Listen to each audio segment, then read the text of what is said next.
Guru Nation, on today's video, we're going to talk to a real life coordinator about monitors transitioning. Roll the intro.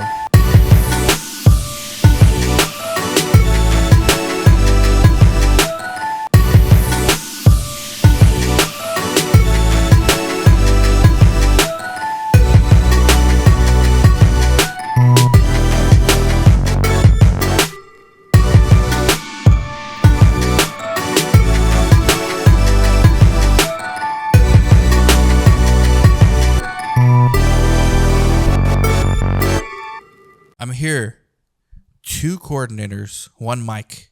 All right, we got this podcast going to be a classic because it was actually Luis and Lana's idea.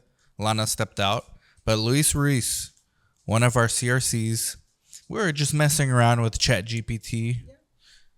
It was cool because now the AI is going to make the CRC's job easier. But not replace. Everybody's watching that doesn't understand. They say, oh, this is going to replace coordinators.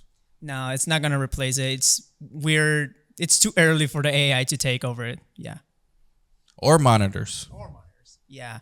But it's difficult for the AI doing that work because as CRCs, we need to review all that info too. And that's what I'm saying. It's too early for the AI to take over all the clinical research. But I think even in 50 years is too far for us to see. But even in 10 years, I think CRC job is much safer than CRA. Yeah. Since as a CRA, they don't see what the CRC sees every day on the daily basis. Because they can monitor and everything, and they can road back to you everything. But at the end of the day, if the CRC is just like doing the normal work, it's just doing like the everyday daily basis. You're doing everything since the ICF, since the protocol. You need to you're checking everything. Speaking of CRAs, okay, and I actually think that if AI were to replace CRA or CRC, I don't think it's replacing either. But if you had to pick one, I think it's gonna replace CRA more likely. Yeah, I think if the AI is gonna replace somebody's job, I prefer, and I think that it's for the CRA because it's kind of doing like this, like checking and reviewing all the info, and you as a CRC, you can just like make sure that info that that AI is checking, or the CRA, it's like the correct info. So, how soon before something like Creo or real time or MedRio or what else, one of these tools for source, will have AI built in to where, because it already has alerts, like if you put something wrong, it says, but like sophisticated AI where it will say, well, this is an excluded med or something else with the inclusion exclusion criteria. I don't think we're that far away, and if they don't do it, I think sites figure out a way to do it themselves. Yeah, you say like how soon? I think it's not that far away for the AI to take over it because we're already getting like some programs and some websites that already ask the people about like the inclusion or the exclusion criteria to have them come in. And as a CRC, obviously we need to make sure that the AI is doing like the correct work. But yeah, it's not that far, I'm saying. Think about it this way. CRA came here today. This is what's going to inspire this video. CRA transition. CRA left home, right? Her whole job, 2 days, maybe spent 6 hours of actual work. She's going home. Tomorrow, you're here on the 4th of July, by the way. Thank you very much. This is big time. You're welcome. Seeing a patient. Like in person, AI can't, AI can't do that. No, it's what I was saying is like the AI it's early for the AI to do that. It's obviously the AI is gonna do some things that the CRC maybe we cannot do, but not like seeing patients in a holiday. It will augment your job. Like I was showing you today, this is a tool. This is a powerful tool that's gonna make, what did I say? I said exactly. It's gonna make you be more efficient with your time. Yeah, it actually makes us efficient since it gave us like tools and materials like information.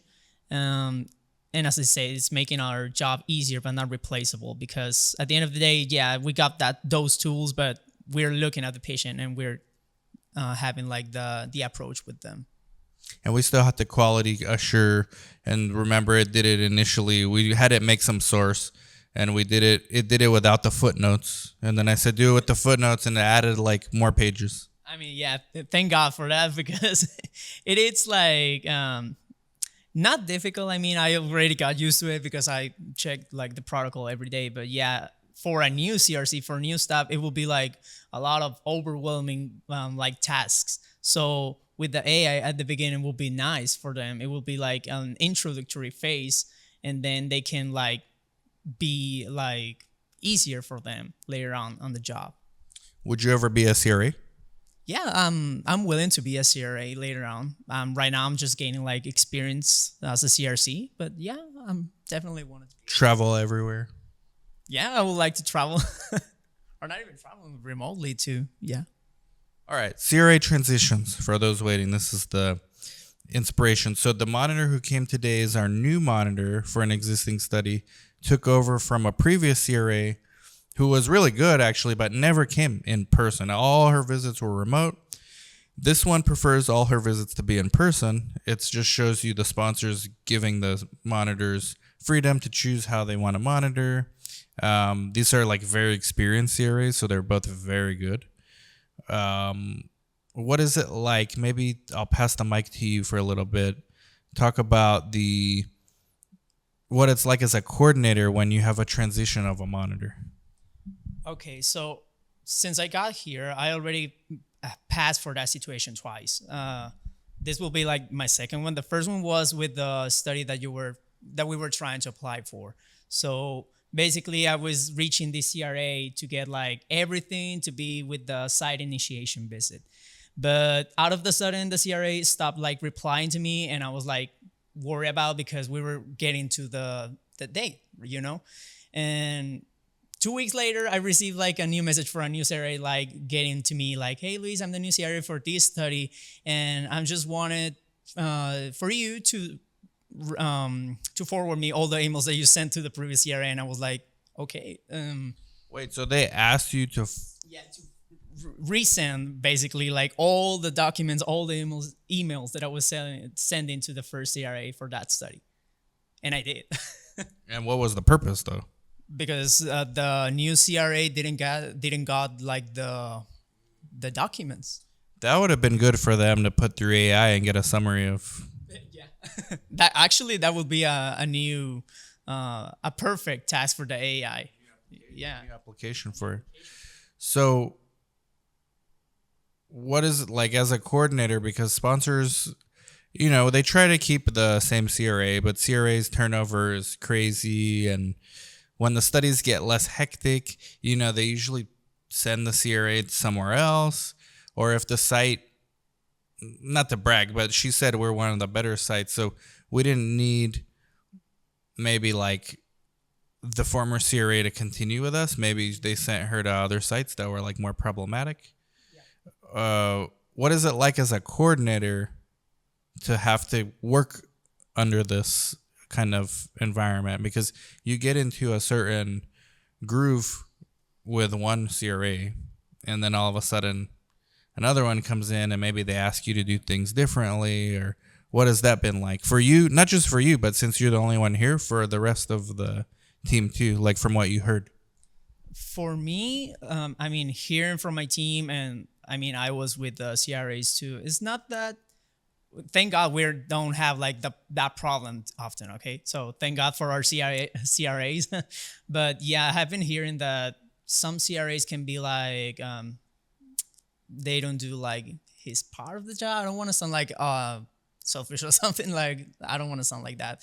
But yeah, some people with those charges are like they forgot something. They forgot documents. They start like resending emails to us just to get like the same document that was sent like a week or 2 weeks ago, and they keep asking for same things, or they're trying to get like everything from us. I mean, that's our job. Don't get me wrong, but if we got like our e-source there and they have like the access and everything is marked, everything is labeled for them to make them the job easier, they're not even looking at it. They're just trying to get like, hey, do you have this at this moment and all this time? And we also, as a CRCs, got like our job.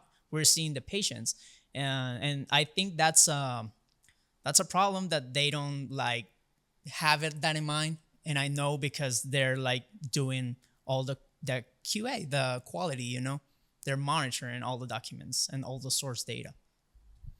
One of the things I noticed from CRAs is some of them will give you things the way they prefer, even though it's not required.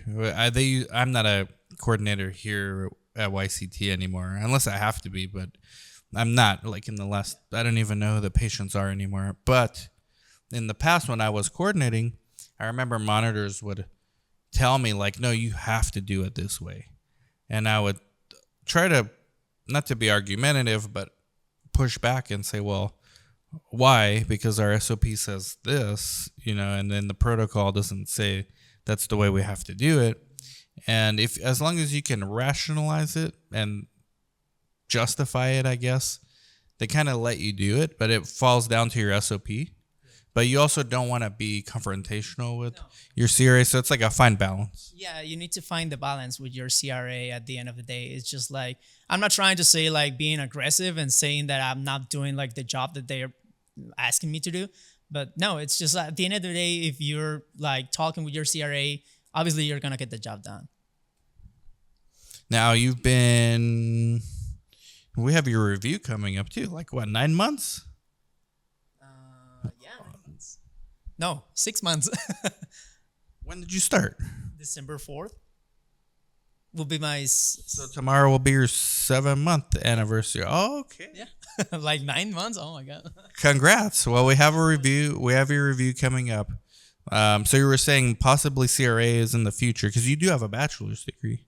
That's unfortunately one of the requirements, unless you do like 10 years maybe of coordinating without, and even then it would still be hard. But there's some people I know actually work for us that are CRAs with no bachelor's, but that's after being a CRC for like 10 years. Oh, really? Like doing all the experience, they need to have like all that background just without having a bachelor's. Yeah. 10 years is more or less. And even then you have to like know the right people, network. But so now that you've seen enough CRAs, you think it's something that you could do and would want to do? Yeah, for sure. Now that I've been like email or talking even with CRAs, that's a job that I would like to do at the future. Right now, I'm starting to get like involved with all the patients. I like to be with them. I like to treat with them and getting to know them, because at the end of the day, I don't feel like comfortable doing like it for them as just like a simple number for the study. So you need to show like empathy at the end of the day with the patients. But yeah, being a monitor, I would like that too. Yeah, I also I do miss like interacting with more and more patients. That's why for some of the studies I do like doing some of the skills, because I still get a little bit of patient involvement. But in the other protocols with the other PIs, I've lost touch with most of them. It's fun stuff. But okay, so tips for sponsors. Tips for sponsors for reducing coordinator burden when there's a CRA transition. Oof, tips? Okay, I mean, From the frontline worker. I will say like it's not considered as a tip. I'm just like say that to the CRC, not the sponsors. I mean, well, yeah, at the end of the day, they hired the CRAs, right? But just like having like a track list for the site, at least, I don't know. It's just like if you're giving your position to another person or CRA or anybody, just like gave like a little track list for that site. I mean, like a progress, like where you left off. Where you left off or something. I cannot believe that there's people that doesn't do that, and I'm not saying that it's like a tip. I think that it's just like what everybody else can do or should do. So you mean like because the monitors are give you like the follow-up letters, right? So they would say, the sponsor would say, well, isn't that what you want? The follow-up letter? No, not as that. I'm referring to like the transitioning from CRA to CRA, just letting know like the other CRA, the other person, where I live. As a So them, okay, so because that's why they asked you to forward the emails. But sponsors have to deal with that. But but what about for the sites? Like, because they're worried that the sites, they don't want to burden the coordinators more when there's a CRA transition. So how to reduce that burden? I guess having the CRA to CRA communication would be good, but anything specifically like for the coordinator. Any tips for the CRCs? You mean like? Yeah, like what can a sponsor do if they know they're going to have a CRA transition for that sites? Oh, I mean, I don't know. You really got me there. I apologize for it. It's not like. Do you think they do a decent job, or?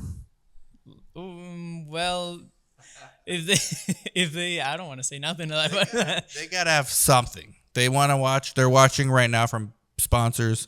They're taking notes. Hello. Send us studies, dan@umaclinicaltrials.com. Please be a sponsor for us. Yeah. Like that. I mean, One tip. the ones that we have, they've been doing a good job. I mean, but yeah, as tips for the CRCs, it's just like, oh, but for the sponsors to the CRCs, you're meaning? Yeah. Oh, And while you're thinking, Chris Sauber, who's very good at doing contracts and budgets, puts it in every contract of ours. Actually, I have to invoice for this. This reminds me, a CRA transition fee for the site, so we can bill the sponsor. I think it's like $500 or $1,000 for CRA transition fee. Don't quote me on the number. I don't know. Something like that. So you had time to think now. I was processing everything, but I think that I'll stay. I'm staying the same. It's just like I was thinking about everything, all the topic about the AI and the CRA. I stuck with it. So now that I need to think for a tip for a sponsor to a CRC. I don't know, like do your job.